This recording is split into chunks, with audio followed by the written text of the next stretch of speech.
ഞാൻ രാജേഷ് മോഹൻ, ധീര properties ട്രിവാൻഡ്രമാണ്. 1 year last ഫെബ്രുവരി 7 പ്രോഗ്രാമിനാണ് ഞാൻ ആദ്യമായിട്ട് ലെബനസുമായിട്ട് അസോസിയേറ്റഡ് ഉണ്ടായിരുന്നത്.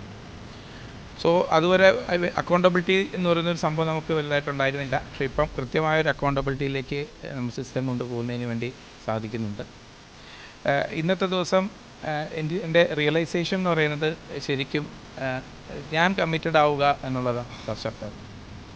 ഞാൻ കമ്മിറ്റഡ് ആകുമ്പോൾ തന്നെ എൻ്റെ ടീമിനെ കമ്മിറ്റഡ് ആക്കാനും അവരുടെ പൊട്ടൻഷ്യലിനെ മാക്സിമം ഔട്ട്പുട്ടിലേക്ക് കൊണ്ടുവരാനും അരുൺ സാറ് പറഞ്ഞതുപോലെ ടീമിൻ്റെ അവരുടെ പൊട്ടൻഷ്യൽ ഇനിഷ്യലി അത് റിയലൈസ് ചെയ്യുക, അതിനെ ആക്ച്വലൈസ് ചെയ്യുക, അതിനെ പിന്നെ മാക്സിമൈസേഷനിലേക്ക് എത്തിക്കുക എന്നുള്ളതാണ് ഞാൻ ഇന്നേ ദിവസം എനിക്ക് കിട്ടിയിട്ടുള്ള ഒരു റിയലൈസേഷൻ.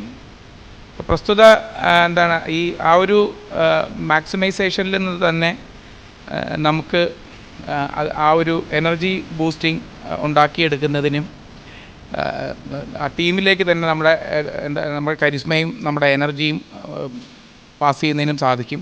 സോ അത് ശക്തമായൊരു ടീമിനെ സെറ്റ് ചെയ്യുന്നതിന് അത് സാധിക്കും എന്നുള്ളൊരു വലിയൊരു റിയലൈസേഷൻ ഇന്നേ ദിവസം എടുത്തിട്ടുണ്ട്. സോ ആ വേസ്റ്റഡ് പൊട്ടൻഷ്യൽ എന്ന് പറയുന്ന ആ ഒരു ടേം ഭയങ്കരമായിട്ട് എന്നെ ബാധിച്ചിട്ടുണ്ട്, അല്ലെങ്കിൽ ഞാനത് അബ്സോർവ് ചെയ്തിട്ടുണ്ട്. സോ ആ പൊട്ടൻഷ്യലിൻ്റെ ഒരു മാക്സിമൈസേഷനിൽ എത്തിക്കുന്നതിന് വേണ്ടിയിട്ടുള്ള എല്ലാ എഫേർട്ടുകളും എൻ്റെ ഭാഗത്ത് നിന്ന് ഉണ്ടാകുന്ന എൻ്റെ ഡിക്ലറേഷനാണ്. Thank you.